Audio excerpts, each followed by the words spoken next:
경상도의 산골 마을, 도계리는 물도리에 휘감긴 논과 장독대가 둥글게 모여 사계절의 냄새를 고스란히 품고 사는 곳이었다. 장마철이면 질퍽한 흙 냄새와 풋고추 잎의 매운 향이 섞였고, 가을이면 막 걷어들인 벼의 겨 냄새와 숯불에 말리는 멸치 비린내가 골목 끝을 지켰다. 새벽마다 닭이 울면 흰 저고리에 남색 치마를 매만진 아낙들이 우물가로 모여들었고, 장날이면 대밭을 지나오는 소고 소리와 아이들 웃음이 장터의 상투처럼 묶였다. 그 속에서 연화는 어머니의 장맛을 닮은 20해를 살았다.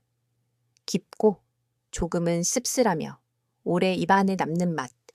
연화의 집은 대대로 산신제에 제물을 올리던 집안이었다. 초가지붕 대신 기와로 이은 대청에는 조상 신주가 가지런했고, 안차의 마루 끝에는 가을 햇볕을 두른 장독대가 늘었다. 아버지 연복은 손이 굳은 농군이면서도 재래에는 한치의 흐트러짐이 없었다. 어머니 옥녀는 말수가 적으나 손끝이 살아있어 바느질로 마을에서 이름이 났다. 연화의 남동생 연호, 아직 14. 말기가 밝고 눈빛이 빠르며 누나를 졸졸 따르는 녀석이었다. 마을에는 오래된 풍습이 있었다. 혼인을 앞둔 처녀가 사너리의 용혈굴에서 하룻밤을 지사오면 꿈과 징조를 통해 앞날의 복과 재앙을 엿본다는 믿음. 굴밤을 치르고 나면 아이 눈빛이 좀 다르게 변한다. 만금 할미, 촌의 무당이 종종 내뱉던 말이었다. 그녀는 엽전처럼 반들거리는 구슬을 목에 걸고 허리춤에 방울을 달아 걸음을 옮길 때마다 작은 비가 내리는 것처럼 소리가 났다. 연화에게는 이미 혼담이 잡혀 있었다. 앞마을 서천리의 기찬. 키가 크고 어깨가 반듯하며 장날이면 할머니 밀살까지 대신 들여다주는 청년이었다. 마을 노인들은 기찬이 눈이 고다. 그런 사내가 살림 이끈다. 고했다. 연화는 그의 고든 눈길에서 여름 하늘 같은 깨끗함을 보았다. 기찬의 어머니 정씨는 살림이 야무졌고 말끝에 칼날이 숨은 여인이라는 소문이 있었다. 그러나 사람은 소문만으로 알 수 없다는 걸 마을 사람들도 알고 있었다. 정월이 지나고 매화가 언 땅을 흔들며 피어오르는 삼진날 무렵, 연화는 용혈굴로 오르는 소로에 발을 들였다. 하얀 솜버선에 스미는 냉기가 발끝으로 올랐고 산의 숨이 빽빽하게 가슴을 밀어 넣었다. 구립구는 검은 입술처럼 젖어 있었다. 망금 할미가 찹쌀과 대추, 탕수를 올려 산신께 인사를 드리고는 연화의 손목을 살짝 쥐었다. 연화야, 겁을 먹으면 산이 너를 삼킨다. 그러나 눈을 감으면 산이 너에게 눈을 준다. 무서우면 울어도 된다. 울음도 말이다. 연화는 고개를 끄덕이고 허리를 굽혀 절한 뒤 굴로 들어갔다. 어둠은 생각보다 따뜻했다. 물방울이 바닥을 때리는 소리가 어머니의 방망이질처럼 일정했다. 가만히 앉아 깊게 숨을 몰아쉬자 어둠 속에서 먼지 같은 빛이 모래알처럼 반짝였다. 그 빛이 서로 붙고 갈라지는 사이 연화의 눈앞에는 낯선 장면들이 솟았다. 붉은 비단띠가 누구의 목을 스치듯 매달리고 장대비 속에서 흰 상복자락이 젖어 무거워지는 느낌. 대문간에 걸린 족두리의 금사 장식이 똑똑 떨어져 장독대 사이로 사라졌다가 물이 차오르듯 다시 떠오르는 그림. 그리고 누군가의 웃음, 아니 웃음 같았던 울음. 연화는 심장이 고무대야처럼 눌렸다가 튀어오르는 걸 느꼈다. 손끝이 얼음 같아지고 목구멍에서 이름 하나가 미끄러졌다. 연호. 어둠은 대답하지 않았다. 대신 굴 깊은 데서 낮게 우러나오는 소리. 마치 산이 깊은 잠에서 꿈틀대듯 천천히 한마디를 밀어 올렸다. 물. 그 밤 연화는 잠을 자지 못했다. 눈을 감으면 물이 들이닥치는 장면이 차례로 바뀌어 나타났다. 홀레상 위에 매가 졌고 향불이 지직 소리를 내며 꺼지고 어머니가 연호야 하고 부르는 듯한 입모양. 새벽빛이 칼날처럼 구립구를 베고 들어올 때까지 연화는 손을 모은 채 어둠을 더듬었다. 굴을 나오자 바깥의 공기는 상추 잎이처럼 서늘하고 깨끗했다. 망금 할미가 연화의 눈빛을 보고는 낮게 한숨을 쉬었다. 봤구나. 물을 봤어요. 그리고 붉은 띠가, 연호가, 연화의 목소리는 마른 볏짚 같았다. 망금 할미는 연화의 손을 뜨겁게 감싸며 말했다. 굳이 말로 다 내뱉지 않아도 산은 안다. 오늘 바로 산신께 다시 빌고 날짜를 다시 보자. 혼인날을 바꾸면 흐름이 덜 온다. 그 말을 하는데 마을로 내려오는 길 건너에서 기찬이 뛰어왔다. 숨이 가쁘게 들고 나는 사이사이 그의 눈동자는 노을빛을 닮아 있었다. 연화야, 잘 내려오고 있는 거지? 어머니가, 그는 말을 고르다 멈칫했다. 어머니가 홀레날을 앞당기자 하신다. 장마 전에 치르는 게 상책이라고. 망금 할미의 어깨가 보이지 않게 떨렸다. 연화는 대답을 잃었다. 바람이 없는데도 대숲이 씩씩 소리를 냈다. 기차는 눈치를 보며 부드럽게 말을 이었다. 내가 말해볼게. 네가 원하면 늦출 수도 있어. 하지만 우리 집도 논이 강가라서 장마가 오기 전에 일이 많고 어머니는 걱정이 많으셔. 그해 논둑은 조금씩 무너지고 있었다. 늦겨울 눈이 유난히 많았고 산 밑 계곡물은 봄볕에 더 억세졌다. 우물의 물맛이 예년보다 달큰해 노인들은 고개를 갸웃했다. 연화는 굴에서 본 물의 얼굴을 떠올렸다. 달큰한 물은 때로 상한 물이라는 걸 어머니는 늘 말했다. 저녁 집안 대청에 등불이 올랐다. 아버지는 말없이 담뱃대를 턱에 물었고 어머니는 무릎 위 무명천을 천천히 접었다 펴기를 반복했다. 연화가 굴에서 본 것을 있는 그대로 말하자. 방 안의 공기가 약간 내려앉았다. 아버지의 목젖이 위아래로 흔들렸다. 사람 일은 사람의 힘으로 고친다. 그가 내뱉은 말은 평소처럼 단단했다. 나를 바꾸자. 정씨댁이 뭐라 하든 내 혼례는 우리 집 자손의 일이니 우리가 정한다. 어머니는 조용히 덧붙였다. 만금 할미께 제를 다시 부탁하자. 오늘 밤은 조상께도 사활을 올리고. 그때 방문이 벌컥 열리며 연호가 헉헉대며 달려 들어왔다. 그의 목에는 붉은 비단띠가 둘려 있었다. 장에서 상인이 던져준 하찮은 끈, 아이들은 그것도 보물이라 여겼다. 누나, 이거 혼례날 누나 허리에 매면 예쁘대. 내가 벌써 가져왔지. 연화의 온몸에서 피가 찬물을 만난 듯 쑥 빠졌다. 그녀는 반사적으로 연호의 목에서 비단띠를 풀어냈다. 매듭이 생각보다 꽉 조여져 있었다. 손이 떨렸다. 연호는 어리둥절한 눈으로 누나를 올려다봤다. 왜 그래 누나? 연화는 웃으려 했지만 입술이 말을 듣지 않았다. 이건 허리에 매는 게 아니라 서랍에 넣어두자. 우리 오늘은 말끝이 흐려졌다. 어머니가 아무 소리 없이 다가와 연호의 등을 토닥였다. 아버지는 느리게 일어나 대문 바깥을 걸었다. 그 등이 낯설 만큼 외로워 보였다. 밤이 되자 망음 할미가 향과 술, 탕수와 매를 들고 찾아왔다. 대청에 작은 제단을 차리고 방울을 흔들며 굽신거렸다. 방울 소리는 작은 비처럼 시작해 곧 장마처럼 창을 흔드는 소리로 커졌다.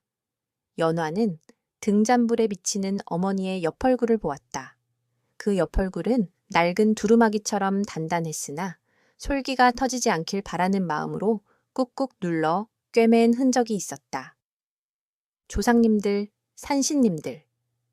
만금 할미의 목소리가 낮게 울렸다. 이 집 큰딸 연화의 길 위에서 물을 물리시고 붉은 끈에 목을 허리로 돌려주시고 아이의 숨을 길게 늘려주십시오. 그 순간 창밖에서 갑자기 땡 하고 쇳소리가 울렸다. 마을 서쪽 능선의 작은 암자, 탑골암에서나 들을 법한 종소리였다. 그러나 오늘 그 암제는 스님이 없었다. 며칠 전 도시로 공양미를 구하러 내려갔다는 소식이었다. 방 안의 모든 시선이 서로를 스쳤다. 어머니의 손끝에서 방울이 멈추었다. 아버지는 대문 쪽을 향해 발을 옮겼다. 연화는 등잔불을 움켜쥔 듯한 심정으로 따라 나섰다.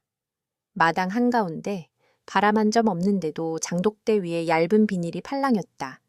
하늘은 별이 엎질러진 쌀알처럼 촘촘했다. 대문을 여니 골목을 따라 서늘한 물비린내가 올라왔다.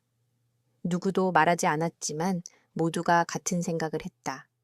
물이 벌써 마을 아래까지 들어온 게 아닐까. 그때 골목 끝에 누군가의 그림자가 나타났다. 저고리 위에 검은 두루마기를 걸치고 어깨를 기우뚱기우뚱하며 천천히 다가오는 사람. 등잔불에 빛이 닿자 연화는 목이 굳어졌다. 그 그림자는 기찬의 어머니 정씨였다. 그녀는 대문 앞에서 멈춰 서더니 마치 이미 알고 있었다는 표정으로 입을 열었다. 연화야, 날짜는 바뀌지 않는다. 산이 뭐라 했든 물이 뭐라 했든 혼인은 정해진 대로 다음 보름이다. 그날에 물이 오면 그 또한 우리 몫이지. 그녀의 눈빛은 맑고 너무도 단단했다. 마치 누군가의 목까지 함께 사는 사람의 눈처럼. 그 말이 끝날 무렵 다시 한번 멀리서 종이 울렸다. 댕, 더 가깝고 더 낮게. 그리고 바로 그 순간 연호가 마룻간에서 비명을 질렀다. 누나, 물이 마당으로 들어와. 끝 문장, 훅, 클리프행어. 등잔불이 허공에서 깜박이며 꺼졌고 연화는 어둠 속에서 붉은 띠가 물결처럼 흔들리는 것을 자기 집 대문 안쪽에서 보았다. 마당으로 스민 물은 한밤의 손님처럼 소리 없이 들어왔다. 아버지 연복은 새 포대를 꺼내 흙을 퍼 담고 연호가 젓가락처럼 가는 팔로 포대를 붙들었다. 어머니 옥녀는 장독대 앞 구멍을 헝겊으로 틀어막고 망금 할미는 대문간에 소금을 뿌리며 반수를 살짝 올렸다. 기찬도 달려와 어깨로 포대를 나르다 말없이 연화의 눈을 보았다. 그 눈 속에서 그는 한낮의 강처럼 흔들리는 빛을 보았다. 물막이 한 밤만 넘기면 된다. 이장의 굵은 목소리가 골목에서 들려왔다. 이장 이감은 남정네 둘을 데리고 와 두끼를 살폈다. 윗뜰에서 도랑을 잘못 터놔서 그렇다. 새벽 전에 합수막이 나서 돌려놓겠네. 말은 든든했지만 공기는 가벼워지지 않았다. 물기는 한숨처럼 잔물결을 떨고 물러났다가도 발뒤꿈치를 슬쩍 붙드는 장난을 했다. 연화는 마당 한가운데인가 붉은 띠가 도리질하는 걸 봤다. 빛이 만든 착시였다. 아니, 착시라 말해 버리고 싶은 마음이었다. 이튿날 새벽 마을 우물가에 여인들이 모였다. 밤새 이야기가 불렸는지 말끝엔 습기가 앉아 있었다. 서천리에서 건너온 기찬의 사촌 수임이 우물투레를 당기며 낮게 웃었다. 굴밤을 자고 나면 눈이 열린다더니 정말 물을 데리고 나왔구먼. 홀레 미루면 물이 더 노하겠지. 말은 가벼웠으나 돌 하나는 물결을 퍼뜨린다. 연화는 대꾸하지 않았다. 대신 치맛자락을 한 번 더 여몄다. 어젯밤 굴 속 어둠은 생각보다 따뜻했다. 그러나 오늘 아침 사람들 입속 어둠은 더 차가웠다. 해 뜰 무렵 기찬의 어머니 정씨가 연화의 집을 찾았다. 두루마기 앞서풀 여미고 손에 집신 먼지를 톡톡 털며 대청 앞에 앉았다. 차를 올리자 그녀는 잠시 잔 표면을 들여다보고서 입을 열었다. 연화야, 젖은 날은 음식을 덜 쓴다. 혼인 역시 그러하다. 물이 오기 전 보름에 치러야 한다. 그날이 너와 내 아들 사주에 마금살이 선 날이다. 연화는 조심스레 물었다. 마금살, 무엇을 막는 날입니까? 정씨의 눈동자가 짧게 흔들렸다가 고요해졌다. 아이를 막는다. 그녀가 더 작은 목소리로 덧붙였다. 나는 큰애를 물에 보냈다. 나루에서 내 소나기를 미끄러져 나간 채로. 그날 이후로 나는 날짜와 물기를 외웠다. 네가 본 게 물이라면 더더욱 닫아야 한다. 연화는 그제야 정씨의 단단함이 어디서 왔는지 알 것 같았다. 딱딱한 껍질은 허공에서 만들어지지 않는다. 속을 잃어본 손만이 그렇게 굳어진다. 그래서일까? 그녀의 완고함이 돌만큼 차갑게만 느껴지지 않았다. 그러나 굴에서 들었던 낮은 목소리, 물 하고 말을 배우던 사내 혀가 다시 마음을 스쳤다. 그 목소리는 연호의 이름을 끌고 다녔다. 만금 할미는 그날 저녁 연화를 따로 불러 탑고람을 가리켰다. 밤자정, 장마 앞 사흘. 배를 3번 울리면 물길의 귀가 반쯤 닫힌다. 응답이 오면 홀레나를 옮길 수 있는 징표가 난다. 허나 스님이 없다 했지? 이 밤은 사람 손이 종을 돕는 밤일 게다. 허락도 없이 종을 울리면 허락이란 말은 사람 사이에서 쓰지 물과 사는 허락을 모르지. 망금 할미는 연화의 이마를 손끝으로 톡 건드렸다. 내 눈은 굴밤에 얻은 빚이다. 갚을 땐 갚아야 한다. 연화는 고개를 끄덕였다. 그러나 마음 한편에 엉겅퀴처럼 걸리는 장면이 있었다. 새벽녘 꿈이었다. 어둠 속에서 매듭을 푸는 손등엔 긴 흉터가 있었다. 매듭은 도랑의 문고리 같았고 풀리는 순간 물소리가 화살처럼 쏟아졌다. 연화는 해가 떠도 꿈에 물비린내를 지울 수가 없었다. 그날 밤 기찬이 조심스레 담장을 넘어왔다. 그는 말없이 연화에게 보자기를 내밀었다. 속에는 흰 끈과 작은 종이 한 장. 붉은 띠는 마음을 죄다 했지. 기찬이 낮게 말했다. 그러니 오늘 밤은 흰 끈으로 허리를 매. 너 스스로를 다독이라는 뜻이래. 나도 같은 끈을 허리에 메고 있을게. 종이에는 짧은 글이 적혀 있었다. 자정, 탑고람, 너와 내가 함께 울릴 것. 연화는 그 글씨의 고듬에서 기찬의 눈을 다시 보았다. 여름 하늘 같은 고듬. 그러나 그 고듬 뒤에 그림자 하나가 붙어 있었다. 그의 집 논이 강가에 있다 했지. 만약 물길을 바꾸는 일이 생긴다면 누가 가장 먼저 움직일까? 자정이 가까워지자 산은 고요하며 귀가 밝아졌다. 망금 할미와 연화 그리고 기찬 셋은 숨을 죽이며 암자로 올랐다. 탑고람 마당엔 누구의 발자국도 없었다. 그러나 종줄은 어쩐지 따끈했다. 마치 방금 누가 쥐었다 놓은 것처럼. 망금 할미가 방울을 울려 내 귀퉁이에 인사를 올렸다. 첫 울림은 조상을 부르고 둘째 울림은 물길을 어르고 셋째 울림은 사람 마음을 열어준다. 기찬이 줄을 잡았다. 그 순간 어둠 속에서 발자국 소리가 났다. 랜턴불이 흔들리며 나타난 이는 이장 이감이었다. 그의 옆엔 강둑을 지키는 동이 아재도 서 있었다. 이감은 우리를 향해 손을 내저었다. 지금 종을 울리면 윗들둑이 더 깨어난다. 낮에 이미 틈이 갔다. 밤 물은 겁이 없다. 한번 길을 알면 그대로 밀고 내려온다. 그럼 언제 울리라는 말씀이요? 망금 할미가 눈매를 좁혔다. 해뜰녘 물도 해를 보면 잠깐 눈을 감으니 말은 이치가 있었으나 연화의 등줄기를 훑는 쌀쌀함은 가시지 않았다. 이감의 랜턴불이 그의 얼굴 위 흉터 하나를 스쳤다. 가늘고 길게 마치 꿈속의 그것처럼. 연화는 본능적으로 기찬을 돌아봤다. 기찬도 눈을 좁히고 이감을 보았다. 그러나 누구도 말하지 않았다. 말은 때때로 물보다 빨리 넘친다. 결국 그 밤 종은 울리지 않았다. 셋은 묵묵히 산을 내려왔다. 산 아래에서 바람이 흙 냄새를 데리고 왔다. 강은 어두운 등허리만 보여주었다. 연화는 잠을 이루지 못했다. 종소리는 침묵으로도 들릴 때가 있다. 다음 날 장터, 소문은 자라났다. 굴밤 본 연화가 혼례를 망치려 한다. 정씨가 날짜를 고집하는 건 자기 아들을 살리려는 몸부림이다. 누군가가 귓속말로 덧붙였다. 이감이 밤에 상류 둑을 만진대. 내려 마을을 비켜가게끔.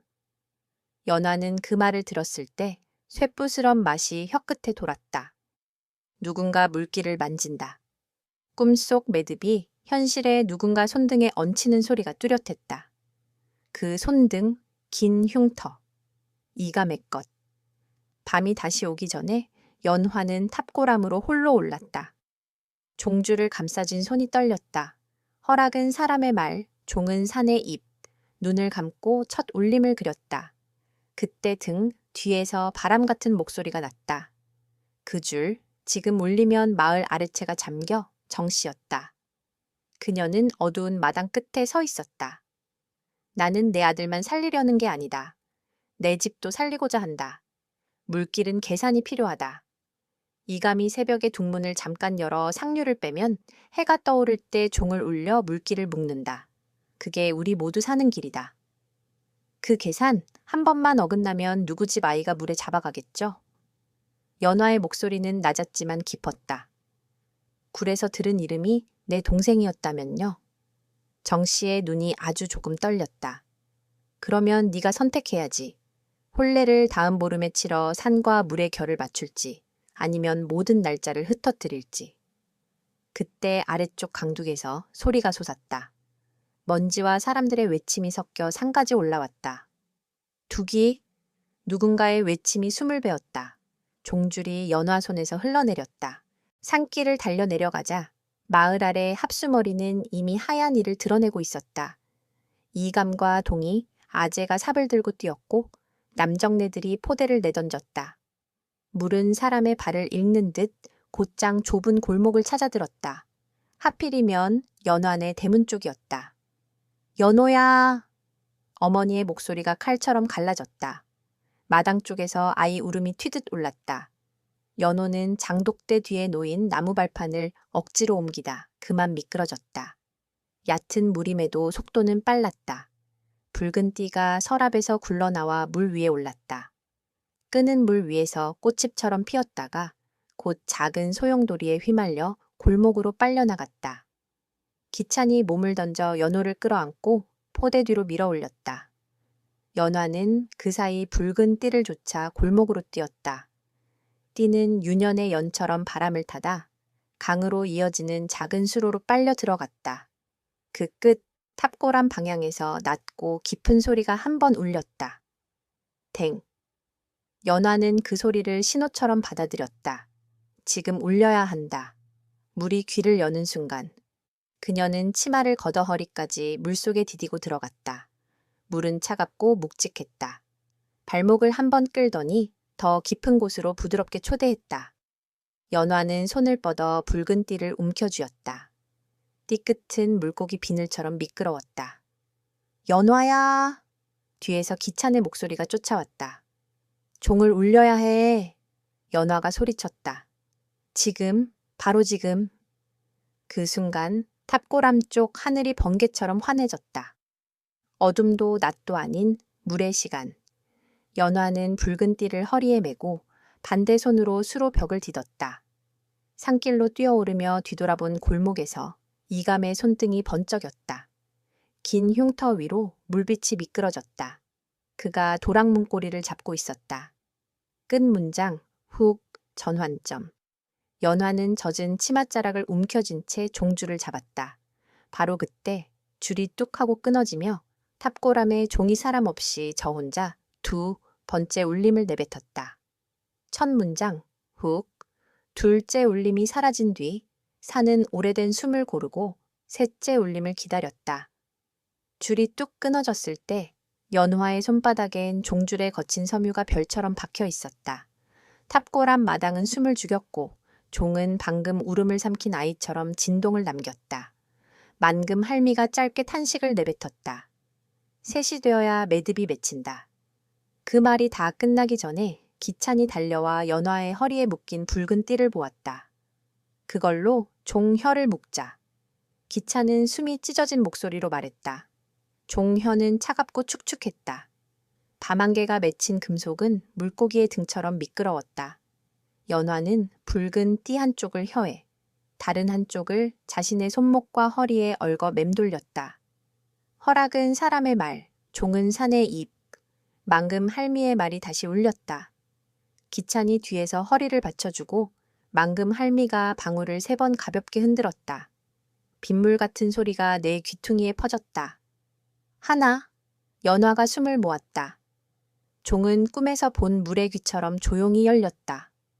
둘, 기찬의 손과 연화의 손이 얽힌 매듭이 팽팽해졌다. 셋, 붉은 띠가 마지막으로 조여드는 순간 종은 깊은 바다바닥에서 떠오르는 공기 방울처럼 울었다. 댕, 셋째 울림은 길었다. 종소리는 낮은 꼴을 타고 내려가 물을 어루만지듯 퍼졌다. 동시에 마을 아래 합수머리에서 사람들의 웅성거림이 멎는 듯했다. 연화는 귀로 듣기보다 몸으로 소리를 들었다. 종의 떨림이 허리의 붉은 띠를 따라 심장에서 다시 발바닥으로 내려갔다. 물이 한순간 눈을 감는 것을 느꼈다. 그러나 사는 사람의 뜻을 다 받아들이지 않았다. 물길은 완전히 접히지 않고 한쪽으로 이감의 논이 있는 쪽으로 몸을 돌렸다. 연화는 마당 아래 밝아지는 횃불을 보았다. 막아! 문고리를 더 당겨! 사람들의 외침이 공연한 북소리처럼 겹쳤다. 그 틈에서 이감의 목소리가 날카롭게 튀어나왔다. 놔! 지금 열지 않으면 윗논이 다 죽어. 연화는 움찔했다. 꿈속에서 보던 길고 가늘게 그어진 흉터가 이제 횃불빛에 덜렁덜렁 드러났다. 그 손이 열면 누군가의 집이 잠긴다. 바로 그때 강둑이 한번 주저앉았다. 이감이 균형을 잃고 수로 쪽으로 휘청했다. 연화는 생각보다 먼저 몸이 뛰었다. 허리에 붉은 띠를 풀어 반을 들고 반은 자신의 허리에 그대로 묶은 채 이감에게 내던졌다. 잡으세요! 그가 본능적으로 끈을 움켜쥐었다. 물은 한 번 더 맹수처럼 이감의 발목을 물었다. 연화의 허리가 끌려가듯 휘청했다. 기찬이 뒤에서 그녀를 붙잡아 뿌리째 땅에 박아두었다. 놓치면 안 돼. 기찬의 목소리가 떨렸다. 이감은 물과 엇갈리는 순간 흉터 위로 물빛이 번쩍였다. 그는 붉은 띠를 마지막 힘으로 당기며 연화 쪽으로 몸을 던졌다. 함께 쓰러진 순간 물이 치마자락을 잡아당겼다가 놓았다. 사람들의 손이 몰려와 그를 끌어올렸다. 이감은 젖은 모래처럼 무거웠다. 숨을 몰아쉬던 그가 가쁜 숨 사이로 가까스로 말했다. 내가 잘못 건드렸어. 상류문을 조금만 열 생각이었는데 망금 할미가 입술을 굳게 다물었다. 물은 조금이 없어. 알면 만지고 모르면 엎드리는 거지. 정 씨가 그제서야 달려왔다. 그녀는 연화의 손을 덥석 잡았다. 고맙다. 단단한 목소리였지만 끝이 떨렸다. 그리고 이감을 돌아보았다. 사람 살리고 논 살리는 순서가 바뀌면 산이 벌을 세운다. 이감은 고개를 들지 못했다. 내가 먼저 사줘야겠소. 장정들 모이라고 하시오. 둑을 다시 쌓고 피해본 집부터 살피겠소. 종소리는 아직도 낮게 멀리 울리고 있었다. 셋째 울림은 물러나는 게 아니라 남았다. 마치 마을 뼈대에 새겨진 듯이 누군가가 중얼거렸다. 종이 사람 이름을 불렀네. 이감을, 연화를. 물길은 새벽 전에 겨우 진정되었다. 미음처럼 표현하기 어려운 고요가 골목마다 번졌다. 젖은 집 냄새, 장독대 사이로 흐르는 조그만 물길, 새벽 바람에 빠르게 굳는 흙. 어머니 옥녀는 연호를 끌어안고 앉아 그의 머리를 말없이 쓸어내렸다. 아이의 어깨가 한 번 크게 들썩이고 이내 잠이 들었다. 아침 햇살이 사너리에 걸릴 때 탑골한 마당에 사람들이 모였다. 망금 할미가 작은 상을 차려 재를 올렸고 정 씨가 찹쌀을 한 줌 더 올리며 조용히 절했다. 이감은 군중 앞에 나서 허리 숙여 사죄했다. 내가 물길을 손봤소. 내 논만 살릴 수 있을 줄 착각했소. 밤 물이 겁이 없다는 걸 알면서도 탐심이 귀를 막았소. 벌은 달게 받겠소. 이장의 고백이 끝나자 잠시 침묵이 흘렀다. 그 침묵은 돌을 들기 전에 잠깐의 호흡 같았다. 그러나 누구도 돌을 들지 않았다. 기찬이 한 걸음 나와 말했다. 어젯밤 연화가 이감을 살렸습니다. 그리고 종을 울렸습니다. 사람과 산의 목숨을 식구처럼 묶었습니다. 오늘은 살리는 말을 먼저 합시다. 만금 할미가 방울을 한 번 울렸다. 빗소리 같은 소리가 사람들의 어깨 위로 내려앉았다. 그녀가 말했다. 종은 죽음을 말하지 않는다. 이름을 부른다. 밤의 둘째 울림은 물을 불렀고 셋째 울림은 사람을 불렀다. 오늘의 매듭은 물러가지 않고 남아 우리들 말길에 얹힐 것이다. 그때 정 씨가 연화 쪽으로 돌아섰다. 그녀의 눈빛은 어젯밤과 달리 오래도록 무거운 짐을 내려놓은 사람의 그것이었다. 연화야, 내가 급히 날짜를 죄어 내 숨을 옥죄인 걸 안다. 장마 전에 혼인을 치르는 게 모두를 살릴 길이라 믿었다. 하지만 산이 다른 길을 보여주었다. 나는 네가 보름날이 아닌 네 마음이 잦아든 날에 시집 오길 바란다. 오늘이라도 아니면 내년이라도. 아니, 오지 않아도 된다. 그러고는 웃음 같고 울음 같은 숨을 내쉬었다. 다만 살아라. 너와 네 동생, 네 부모가. 연화는 그 순간 굴밤의 어둠을 떠올렸다. 어둠은 따뜻했고 물소리는 어머니의 방망이질처럼 일정했다. 그 어둠 속에서 누가 울었는지 이제야 알 것 같았다. 이른 이를 품고 살아온 어머니의 울음, 논을 지키며 사람을 잊었던 이장의 울음, 그리고 이름을 불러달라던 물의 울음. 연화는 두 손을 가지런히 모아 정 씨에게 절했다. 어머님, 스스로도 놀랄 만큼 자연스러운 호칭이었다. 오늘은 홀레나를 정하지 않겠습니다. 대신 마을 물길과 집집의 대문턱을 먼저 돌보겠습니다.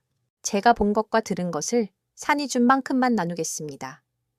기차는 연화 옆에 서서 조용히 허리를 굽혔다. 저도 그 길에 서겠습니다. 논일은 가을이 오면 다시 시작하면 됩니다. 사람은 지금 여기 있으니. 사람들이 흩어진 뒤 탑골암 마당에는 얇은 햇살이 남았다. 연화는 종 밑으로 다가갔다.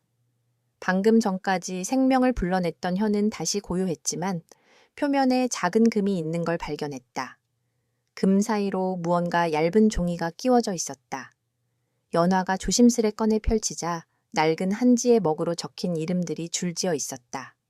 오래전부터 이 산에서 불리던 이름들이었다. 그 끝에 익숙한 이름이 덧발라져 있었다. 연호. 그리고 그 옆 작게 연화. 연화는 숨이 잠깐 멎는 듯했다. 언제, 누가. 손길의 결로 보아 어젯밤의 먹은 아직 덜 말라 있었다. 옆에 선 망금 할미가 미간을 좁혔다가 이내 고개를 끄덕였다. 산은 자기에게 빚진 아이들의 이름을 갖고 있지. 그 빚은 죽음이 아니라 삶으로 갚는 거다. 네가 오늘 갚기 시작했구나. 연화는 종이 쪽을 다시 접어 금 사이에 조심스레 밀어 넣었다. 이름은 들키기 위해 적는 게 아니라고 산이 속삭이는 듯했다. 다만 불릴 때가 되면 울릴 뿐이라고. 내려오는 길, 연화는 붉은 띠를 씻어 햇볕에 말렸다. 물이 빠진 마당에 장독들은 다시 무거운 그림자를 드리웠고 연호가 졸린 눈을 비비며 나왔다. 누나, 물 냄새가 이제 달지 않아. 아이의 말에 연화는 웃었다. 달큰한 물은 때로 상한 물이라는 어머니의 말이 떠올랐다. 오늘의 물은 길게 끓여 단맛을 걷어낸 미음처럼 담백했다. 해가 기울 무렵 정 씨와 기찬이 다시 찾아왔다. 정 씨는 작은 보자기를 내밀었다. 속엔 흰 끈과 작은 옥단추 하나. 허리끈이 필요하면 이걸 써라. 붉은 건 어젯밤으로 족하니 오늘부터는 흰 걸로 너를 묶어라. 스스로를 다독이는 끈이지 누굴 죄는 끈이 아니니. 연화는 고개를 숙여받았다. 기차는 말없이 장독 사이 빗자루를 집어들고 고인 흙탕물을 한쪽으로 몰았다. 그 소리가 종소리의 먼 메아리처럼 들렸다. 그날 밤 연화는 잠들기 전 종소리를 마음으로 그려보았다. 댕. 그 소리 속엔 물의 말과 사람의 이름이 겹쳐 있었다. 내일은 어디부터 손을 대야 할지, 누구의 대문턱을 먼저 도려내고 어느 수로에 새 포대를 넣어야 할지. 앞날은 선명하지 않았으나 해야 할 일은 뚜렷했다. 끝 문장. 여운. 산이 말해준 건 죽음의 시간표가 아니었다. 이름을 부를 때 내놓아야 할 숨, 그리고 그 숨으로 이어 붙일 사람과 물의 매듭이었다. 그날 밤 연화는 처음으로 자신의 이름을 낮게 불러보았다. 종은 대답하지 않았지만 산은 긴 숨으로 대답했다.